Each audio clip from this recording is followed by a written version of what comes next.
Alright, y'all, it's been a minute, so let's get right into it. I'm making a banana pudding cheesecake today, and let's start with the cheesecake part. So I'm adding my cream cheese down into my mixer.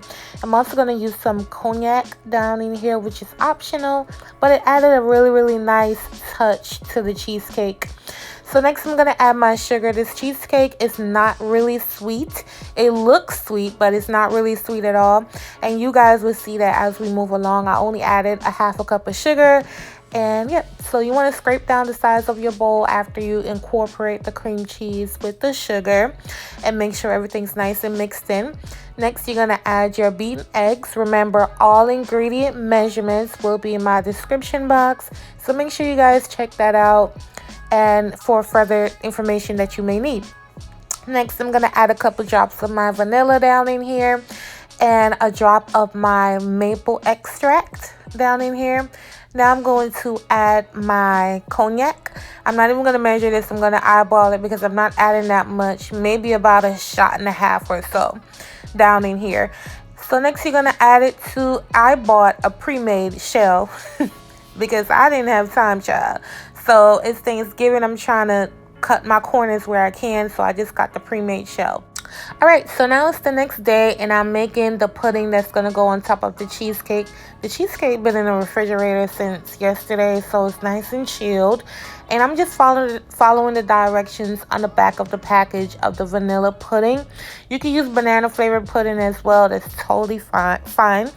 So once this is nice and mixed and incorporated, I'm going to add it to my shell. You guys, I totally forgot to turn the camera on when I was adding it. But all I did was added it. I added the pudding on top of the cheesecake. That was it. Nothing else to it. So now I'll put that back in the refrigerator while we work on the whipped cream. So I'm going to add my heavy cream to my mixer. Everything's cold. The whisk, the bowl, the heavy cream, everything was cold. You're going to add 2 tablespoons of sugar to that, as well as a splash of vanilla, which I'm about to show you guys. And that's it. That's whipped cream. So now I'm going to, we're finally on to the bananas. I know y'all was like, oh my God, Misha, oh my God. But here's the bananas. You want to chop the bananas up. I'm just flying through that. And I'm also going to chop up my cookies because, y'all, I broke my food processor. I'm always breaking my food processors. It's ridiculous. I think I'm heavy-handed. But I eventually found a Ziploc bag and things got a lot easier for me. So next, you want to start adding your chopped up bananas and cookies on top of the cheesecake, just like this. It's so easy. You can't mess it up. And I'm going to show you what I do next.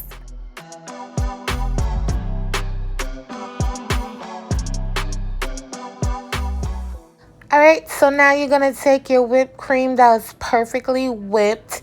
There's not a time limit on how long to whip the whipped cream. You're just going to see it. You'll know when it's done. You know what whipped cream looks like. But if I was to give you a time, I would say about 2 minutes on number 4. I believe number 4 is the speed I had it on my mixer. And so, yeah, so you want to get the whipped cream everywhere, all over, laid on there, laid on thick.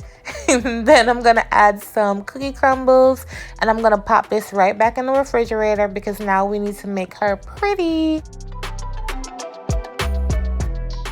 Alright, so now I'm going to make a quick cognac caramel. That was a mouthful. I'm going to add my brown sugar to my butter, a little bit of heavy cream, as well as my vanilla and my cognac.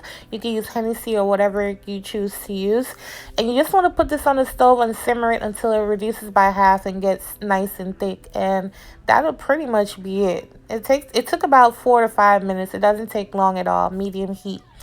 So you're going to take a cookie. You're going to put some whipped cream, add a slice of banana, and then another cookie on top.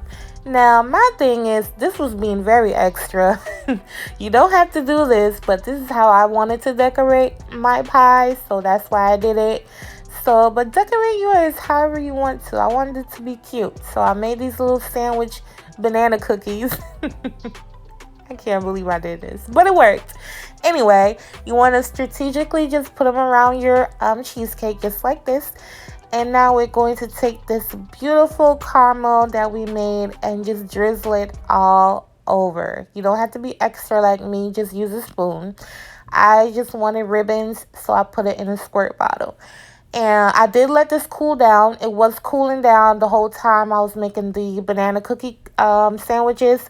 So it cooled down to room temperature. Do not put hot caramel on this pie. Please, y'all. Oh, God. Someone's going to do it. Someone's going to do it. Don't y'all put that hot caramel on this cheesecake. Anyway, this is what it looks like, you guys. It was great. I can't wait for my husband to eat it tomorrow because he for sure is the one that requested it. So this is me cutting into it because, you know, I have to show you guys what it looks like. And this is what it looks like. I did struggle to cut it out of there, though. I'm not going to lie. As you can see, it looked tore up. But it was great. Look how pretty it is. You can see all the layers. And yeah, so I hope you guys give this recipe a try. If you do, tag me and let me know what you think. Happy Thanksgiving. I love you guys so much. We're almost 40K. And I love y'all. I'll catch you on my next one. Bye, y'all.